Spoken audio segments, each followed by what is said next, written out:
તો આગળ વાત રાજકોટની રાજકોટ મહાનગરપાલિકાને હોદ્દેદારોની વરણીમાં છેલ્લી ઘડીએ ખેંચતાણ યથાવત રહી। પાર્ટી સંકલનની બેઠકમાં શહેર પ્રમુખ દ્વારા કેટલાક હોદ્દેદારોના નામની જાહેરાત કરવામાં આવતા અસંતોષ થયો। સંકલનની બેઠક છોડીને શાસક પક્ષના કાર્યાલયમાં નેતાઓ દોડી જવું પડ્યું।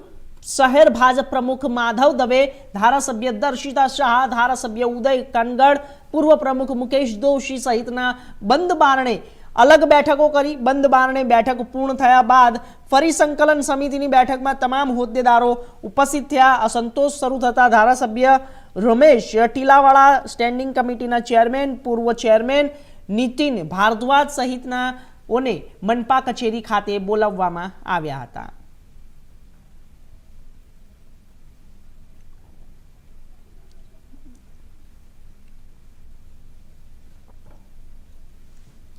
तो आ विषय पर વધુ માહિતી માટે અમારા સંવાદદાતા પ્રતિક લીંબાણી રાજકોટથી જોડાઈ ગયા છે।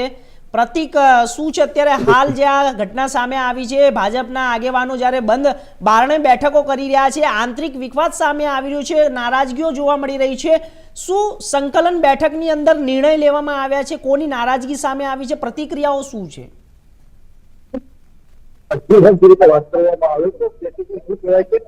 મહાનગરપાલિકાનો જે મેયર, ડેપ્યુટી મેયર અને સ્ટેન્ડિંગ ચેરમેનનું જે પ્રતિનિધિ ગૂંચવાયેલું હતું આજે ગૂંચવાતા પહેલા થઈ હતી, કારણ કે જે રીતે પ્રેક્ટિકલ જે મુદ્દો છે તે કાપવામાં આવતા જે કહેવાય કે હોદ્દેદારો દ્વારા જે કહેવાય નારાજગી વ્યક્ત કરવામાં આવી હતી। નારાજગીને લઈને જે કહેવાય મોટા નેતાઓ રાજકોટ ભાજપના છે દોડી આવ્યા હતા રાજકોટ મહાનગરપાલિકા કચેરી ખાતે, જેમાં ધારાસભ્ય ઉદય કાંગડ, રમેશ કિરાણા, દર્શિતાબેન શાહ, પ્રદેશ પ્રમુખ માધવ દવે અને પ્રદેશ ઉપાધ્યક્ષ ભરત ગોગરા સહિતના નેતાઓ છે તે દોડી આવ્યા હતા અને જે ક્યાંક જે મામલો છે તે સમગ્ર મામલો થાળે પાડ્યો હતો અને જે ગામની વરણી કરવામાં આવી હતી ત્યારે વાત કરવામાં આવે ત્યારે જો રાજકોટ મહાનગરપાલિકાના મેયર તરીકે કે ના જે વરણી કરવામાં આવી છે નેહલ શુક્લ છે તે બ્રાહ્મણ સમાજમાંથી આવે છે અને જે કહેવાય પૂર્વ મેયર પણ રહી ચૂક્યા છે। અને ક્યાંક ને ક્યાંક જો વાત કરીએ તો મેયરની તો જે નેહલ શુક્લ છે તેની જે ટિકિટ છે છેલ્લા સમયે રાજકોટ પ્રદેશ ભાજપ દ્વારા આપવામાં આવી હતી, જે કહેવાય જાનીના નામની ટિકિટ આપીને જે કહેવાય કે આ નેહલ શુક્લને ટિકિટ આપવામાં આવી હતી। ત્યારે જો ડેપ્યુટી મેયરની વાત કરીએ તો ડેપ્યુટી મેયર તરીકે દક્ષાબેન વસાણી છે તેનું નામ સામે આવ્યું છે। આ હાલ તેની વરણી કરવામાં આવી છે। દક્ષાબેન વસાણી છે તે લોહાણા સમાજમાંથી આવે છે અને જે કહેવાય કે સ્ટેન્ડિંગ ચેરમેન તરીકે અત્યારે જે કહેવાય કે રાજકોટના જે પરેશ પીપળિયા છે તેનું નામ આવી રહ્યું છે, જે પાટીદાર સમાજમાંથી આવે છે।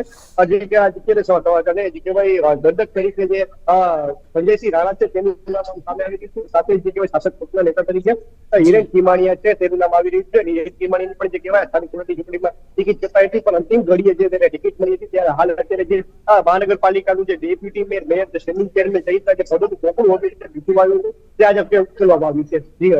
જી ચોક્કસથી પ્રતિક, આપનો ખૂબ ખૂબ આભાર માહિતી આપવા માટે। તો આગળ વાત કરીશું દ્વારકાની। દ્વારકાની અંદર જ્યારે ઘનશ્યામ